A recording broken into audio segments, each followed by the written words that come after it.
pauwi kami. Ang barko namin yan sakyan sa likod. Oh. Ayan. Ayan guys. Malaki maliit. Malaki no? Dito muna kami nag-stay sa waiting area.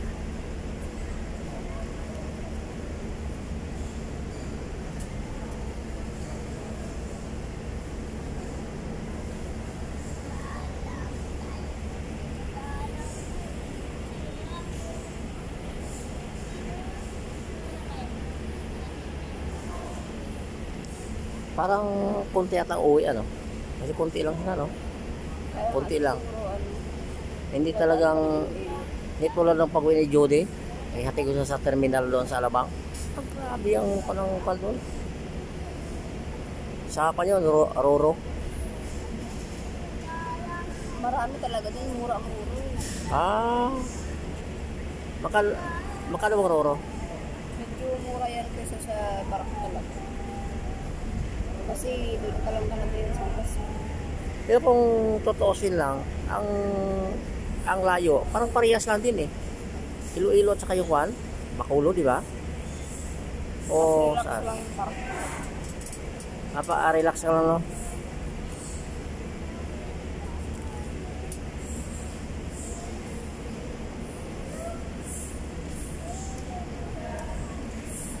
Walang pangama dito sa waiting area kasi malamig naman dito. Air condition naman siya. Kaya ang mga pasahero ito okay lang din. Relax sila. Wala pang pansin na iba natutulog na dito. Iba nakahiga, iba nakaupo. Kasi gawa na dito malamig. Wala pa pansin nyo ang niyan niya. Yan yung sa taas niyan, yung mga taas. Kuha yan. Aircon yan sa ducting tawag dyan. Ayan mga bilog na yan. Ayan. Yan lang yung source ng aircon. At plus ang yan sa taas yung mga umikot-ikot na yan na kunyari yung mga electric fan. Pero alam mo lang papansin nyo, dikit-dikit sila kasi pag solo lang yan, walang lakas yan, walang hangin yan. Kaya pinagdidikit sila. Pinagdidikit sila pag magkaroon ng hangin. Pagtanggal lang ata ng alikabok yan eh. Pagtanggal ng alikabok.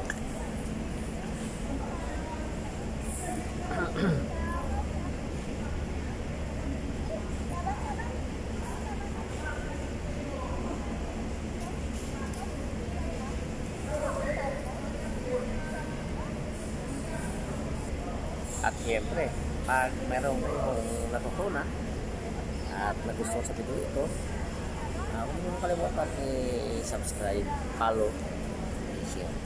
No? At sa mga followers ko dyan na hindi pag-subscribe, please subscribe. Madali lang man yan. Nakikita nyo ba yung kulay pula sa baba? Sa mga hindi pa nakaalam, yung kulay pula sa baba, may pangalan na subscribe. Nyo. Pero sa mga nakakalam na, scroll nyo na. Diba? Ang tinuturo ko para ito sa marunong subscribe. Yan. Kung dumaan naman ito sa wall nyo, siyempre sigurado naligaw kayo. Pero sa pagkaligaw nyo, siyempre meron kayo matutunan. Ayo, may dumadaan ako sa likod ko. Sa likod namin dumadaan na tracking ba yun? Saka yung parang mga sa kilawin pa ulit. At saka guys, sabakan nyo lang yung sunod kong video ha. Pagdating ko sa Bacolod, promise, i-video ko para sa inyo. Kasi yan ha. Kasi ipakita ko sa inyo ano ang kagandahan ng aking lupang sinilangan. Ito lang yan sa Negros Occidental. Kaya abangan nyo lang sa mga video.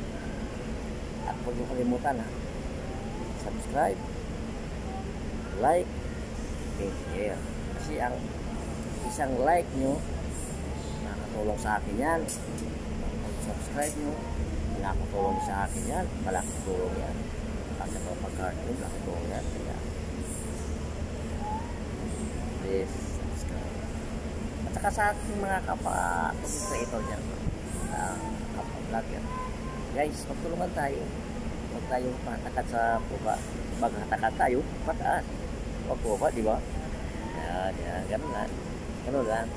Eh, kung totoo silang hindi pa rin ako nakapagsabak mo ngayon sa pag-vlog ko. Pero okay lang yun. Yan, hindi naman ako nagmamadali.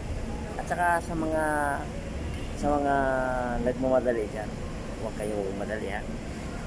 Kasi laban to. Kasi ang nagmamadali, lako, mabilis magsawa yan. Pero ang mga hindi nagmamadali, tulad ko, hindi ako nagmamadali ha. Ilang taon ako nag-vlog. Oh. Pero mayroon na tayong 20,000 plus na followers. At saka meron na rin akong 626 subscriber. Yun kakonti, yan kakonti ang ano. Ibig sabihin, marami pa ang hindi kapag subscribe sa akin, di ba? Kasi 20 plus na yung aking mga mga views. Ibig sabihin, marami akong viewers, pero hindi pa nila alam ang gagawin. Kaya nga tinuturo ko sa inyo sa mga viewers ko dyan na mga bago. May kulay pula sa baba, may pangalan ng subscriber, pindutin nyo yan. Pero ito pa, isa pa, bago nyo pindutin ang subscribe na yan, manood muna kayo ng video kahit kalahati lang. Huwag yung pagpanood nyo, click agad, wag, kasi mas kampanya nyo, apektuhan ang bagatin yan. Kaya yun natin ha. At saka sa lahat ng mga kapwa content creator ko na nagsimula pa lang, tuloy nyo, huwag kayo magsawa. Wala pa talaga, pero okay lang yan. I-enjoy natin guys, i-enjoy natin ang vlog. Kailangan sikapin natin makakagawa tayo ng engaging video. Di ba? Kaya sikapin nyo. Ako kasi guys, random vlog. Kaya kung minsan yung mga tao nalilito sila, alam po, pero okay lang yan. Kasi wala kasi ako niche na tao. Dapat meron kayong ganun. Kung meron kayong ganyan na vlog, kung halimbawa, ituturo kasi niya, halimbawa pagluluto, yan na, tuloy-tuloy yan hanggang sa patakusan. Susundan ng tao yan. Pero itong random vlogs kasi, tulad sa akin, may travel, may kung ano-ano pa, kaya medyo matagal sa akin. Kaya, yan ang ituturo kasi nyo ngayon. Yan ang gagawin nyo ha. Kailangan gagawa kayo ng video na yun nga, pagluluto. Kung rides, kung travel, dire-diretso yan. Huwag kayo magawa ng iba-iba. Okay, tuturo ako nga iba-iba vlog ko, pero okay lang yan. Okay, maraming salamat. Yun lang ha. Thank you. At saka sa aking mga viewers, subscriber dyan, maraming salamat sa pagsuportan nyo sa hanggang dito na lang. Magandang hapon sa lahat. At abangan nyo ang susunod mga video bukas. Susunod ng mga bukas, pwede kayo mamayang gabi kasi madilim. Ang puno ko kasi hindi pwede sa gabi, kaya pasensya na kayo. Hanggang dito na lang. Bye bye. Salamat.